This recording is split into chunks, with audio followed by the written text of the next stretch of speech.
మస్తు షేడ్స్ ఉన్నాయిరా. అబ్బా, ఈ పేరులో ఉన్న షేడ్స్ సినిమాలో మరి కనిపించలేదేమిరా. హలో, అదే గైస్, ఇప్పుడే మన అభినవ్ గౌతమ్ యాక్ట్ చేసిన మస్తు షేడ్స్ ఉన్నాయిరా సినిమా చూసి రావడం జరిగిందనమాట. ఫస్ట్ ఆఫ్ ఆల్ ఏ మాటకు ఆ మాట చెప్పుకోవాలి. అభినవ్ తన కంఫర్ట్ జోన్ నుంచి బయటకు వచ్చాడనలో, లేకపోతే మనల్ని యాక్చువల్గా అభినవ్ ఇంతవరకు ఎంటర్టైన్ చేసిన కైండ్ ఆఫ్ క్యారెక్టర్స్ నుంచి బయటకు వచ్చి ఒక కొత్త కైండ్ ఆఫ్ క్యారెక్టర్ లో తనని తాను విజువలైజ్ చేసుకుంటూ మన ముందుకు కనిపిస్తూ ఒక ట్రై చేశాడు ఇలాంటి క్యారెక్టర్ అని చెప్పాలో నాకు తెలియదు, కానీ ఒక out and out sincere character లో కామెడీ కానీ ఎంటర్టైన్మెంట్ కానీ అలాంటి ఎలిమెంట్స్ దగ్గరకు కూడా రాకుండా ఒక మంచి boy next door kind of character అయితే ఆయన ఈ సినిమాలో ప్లే చేశాడు అన్నమాట.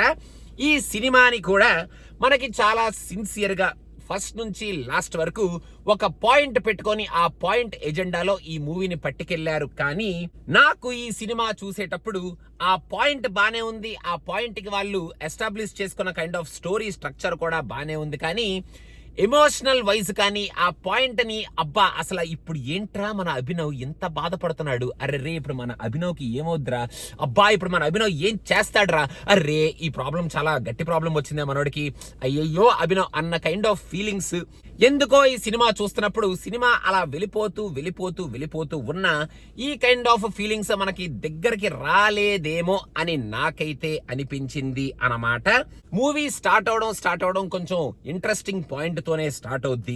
దాని తర్వాత ఫస్ట్ హాఫ్ లో మన హీరోకి కలిగే కాన్ఫ్లిక్ట్స్ కానీ అక్కడ వచ్చే kind of situations and problems కానీ మనకి అంతగా నొప్పి కలిగించి అయ్యయ్యో అనుకునే కైండ్ ఆఫ్ ప్రాబ్లమ్స్ లాగా కాకుండా, ఓకే ఈ ప్రాబ్లం వచ్చిందా ఇప్పుడు మన వాడికి, ఓకే ఇప్పుడు ఈ ప్రాబ్లం వచ్చిందా మన వాడికి అన్నట్టు మనం చూసుకుంటూ వెళ్ళిపోయే కైండ్ ఆఫ్ ప్రాబ్లమ్సే వస్తూ ఉంటాయి అనమాట.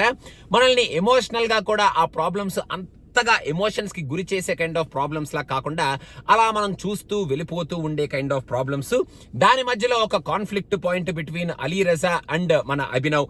ఆ కాన్ఫ్లిక్ట్ పాయింట్ అయితే నాకు ఏదో పెట్టాలి కాబట్టి ఒక కాన్ఫ్లిక్ట్ పాయింట్ పెట్టారు, ఏదో మన వాడికి అపోజిషన్ ఉండాలి కాబట్టి ఒక కాన్ఫ్లిక్ట్ పాయింట్ ఉంది, లాస్ట్ లో ఒక మెసేజ్ ఇవ్వాలి అనుకుంటున్నారు కాబట్టి ఒక మంచి మెసేజే, కాకపోతే ఆ మెసేజ్ కి తగిన కైండ్ ఆఫ్ కాన్ఫ్లిక్ట్ పాయింట్ కోసం అది పెట్టుకున్నారేమో అన్నట్టు కొంచెం ఈ సినిమాకి ఆ కాన్ఫ్లిక్ట్ పాయింట్ కి అంత మరీ పొంతన దగ్గర దాకా ఉందా అన్న కైండ్ ఆఫ్ ఫీలింగ్ అయితే వచ్చిందనమాట.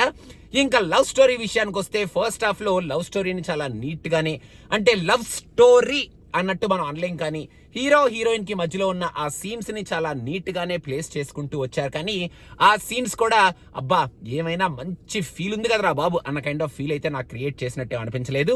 ఇంటర్వెల్ బ్యాంక్ కూడా నార్మల్ గా ఈ మూవీ మనం ఫస్ట్ హాఫ్ అన్ అవర్ చూడగానే అసలు ఏం జరుగుతుంది ఈ టెంప్లెట్ అన్న కైండ్ ఆఫ్ టెంప్లెట్ మనకు చాలా క్లియర్ గా అర్థమైపోద్ది. ఆ టెంప్లెట్ కి తగిన ఇంటర్వెల్ బ్యాంగే ఈ సినిమాలో పడుతుంది అనమాట. ఇంటర్వెల్ బ్యాంక్ కూడా నన్ను అంత ఎక్సైట్ చేసింది అని నేను చెప్పను, కానీ ఒక మంచి నీట్ ఇంటర్వెల్ సీనే పెట్టుకున్నారు. సెకండ్ హాఫ్ లో యాక్చువల్ గా ఆ ప్రాబ్లమ్ ని కొంచెం కామెడీగా డీల్ చేయడానికి ట్రై చేశారు, కొన్ని కామెడీ సీన్స్ పెట్టడానికి ట్రై చేశారు అనిపించింది. కానీ మరి ఆ కామెడీ సీన్స్ కానీ అక్కడ ఆ ప్రాబ్లమ్ ని కామెడీగా డీల్ చేయాలి అనుకుని వాళ్ళు చేసిన ప్రయత్నం కానీ నాకు అంత సూపర్బ్ గా, అంత ఎక్సైటింగ్ గా, అంత ఎంటర్టైనింగ్ గా అనిపించినట్టయితే నాకు అనిపించలేదు. కానీ అక్కడ వాళ్ళు ఎస్టాబ్లిష్ చేసిన ప్రాబ్లమ్ ని కొంచెం బాగానే ఎస్టాబ్లిష్ చేశారు. కానీ మళ్ళీ సెకండ్ హాఫ్ మనకి తెలిసిన టెంప్లెట్ లోనే ఒక్కసారి సెకండ్ హాఫ్ లో ఆ ప్రాబ్లమ్ ని క్రియేట్ చేసి ఆ ప్రాబ్లం తర్వాత వచ్చే సిచ్యువేషన్స్ ని మనకి ఎస్టాబ్లిష్ చేయగానే మనకి చాలా క్లియర్ కట్ గా ఏం జరుగుతుంది అన్న కైండ్ ఆఫ్ టెంప్లెట్ మళ్ళీ చాలా క్లియర్ కట్ గా అర్థమైపోద్ది అనమాట. మళ్ళీ సెకండ్ హాఫ్ లో కూడా ఫస్ట్ హాఫ్ లో ఉన్న కాన్ఫ్లిక్ట్ పాయింటే మళ్ళీ అరైజ్ అవుతుంది. ఆ conflict point again we will feel the same feeling as if we got in the first half అనమాట. ఇంకా సెకండ్ హాఫ్ లో కూడా హీరోకి హీరోయిన్ కి మధ్యలో ఉన్న ఇంటరాక్షన్ సీన్స్ ఓకే అలా ఉంటాయి అనమాట, నీట్ గానే క్లీన్ గానే ఉంటాయి. కానీ ఆ ఫీల్ ఏదైతే ఉంటుందో ఆ ఫీల్ మన దాకా వచ్చిందని నేనైతే చెప్పను. లాస్ట్ లో ఈ సినిమాని మనం ఎక్స్పెక్ట్ చేసినట్టే ఎండ్ చేస్తారు, ఒక 2-3 మంచి మాటలు చెప్పి. అండ్ సినిమా మొత్తం అయిపోయిన తర్వాత ఈ సినిమాలో ఒక చిన్న క్యూట్ సీన్ ఒకటి పెట్టుకున్నారు. ఆ సీన్ ఓకేరా, ఓకే మొత్తానికి సినిమా మొత్తం అయిపోయిన తర్వాత ఈ సినిమాని ఎలా కరెక్ట్ చేశారనమాట, పర్లేదు బానే ఉంది, కొంచెం రియాలిటీకి దూరంగా ఉన్నా పర్లేదు బానే ఉంది, ఈ ఒక్క క్యూట్ సీన్ అనుకోవచ్చు మనం. Abhinav actually did a good job in that character. First నుంచి లాస్ట్ వరకు ఒక కామన్ మ్యాన్ క్యారెక్టర్ లో అలా ఉంటూ ఆయనకేదో ఇన్ఫీరియారిటీ కాంప్లెక్స్ తో బాధపడుతున్నాడని పక్కన వాళ్ళందరూ చెప్తూ ఉంటారు, కానీ నాకు ఆ ఇన్ఫీరియారిటీ కాంప్లెక్స్ ఎక్కడా కనిపించలేదన్నమాట. అభినవ్ కూడా ఇన్ఫీరియారిటీ కాంప్లెక్స్ కనిపించినట్టు ఆ క్యారెక్టర్ లో నాకైతే ఎస్టాబ్లిష్ చేశారు అని అనిపించలేదన్నమాట. But Abhinav did a good job first నుంచి లాస్ట్ వరకు అలా ఉన్నాడు. ఇంకా ఎమోషన్స్ ఇంకొంచెం డెప్త్ లోకి వెళ్ళి మనల్ని ఏడిపించే కైండ్ ఆఫ్, మనల్ని కొంచెం బాగా గుండెల్లో గుచ్చే కైండ్ ఆఫ్ ఎమోషన్స్ చూపించుంటే ఆ సీన్స్ పిక్చరైజ్ చేసుకునే పద్ధతి నుంచి బాగుండేదేమో అనేది నా feeling. Heroine is also there, cute గా అలా నవ్వుతూ అలా చిన్న చిన్న డైలాగులు చెప్తూ అలా ఉందన్నమాట. ఆ అమ్మాయిని అలాగే వాడుకున్నారు ఈ సినిమాలో. మన నిఖిల్ రవి గారు చాలా మంచి క్యారెక్టర్ ప్లే చేశారు. ఆయన్ని చాలా రోజుల తర్వాత చూడడం చాలా బాగుంది. కానీ ఆయన కూడా అలా ఉండి అలా హీరో పక్కన సీన్స్ లో అలా కనిపిస్తూ ఉంటాడు. 2-3 మంచి డైలాగులు ఉన్నాయి ఆయనకి అని చెప్పుకోవచ్చు. శివ అని చెప్పి హీరో ఫ్రెండ్ క్యారెక్టర్ ఆయన బాగానే ఉన్నాడు అనమాట. ఆయన కూడా ఒక ఫ్రెండ్ క్యారెక్టర్ లాగా కొంచెం అలా ఎంటర్టైన్మెంట్ క్రియేట్ చేయడానికి, పండని ఎంటర్టైన్మెంట్ క్రియేట్ చేయడానికి వాడుకున్నారేమో ఆయన క్యారెక్టర్ ని అని చెప్పాలి.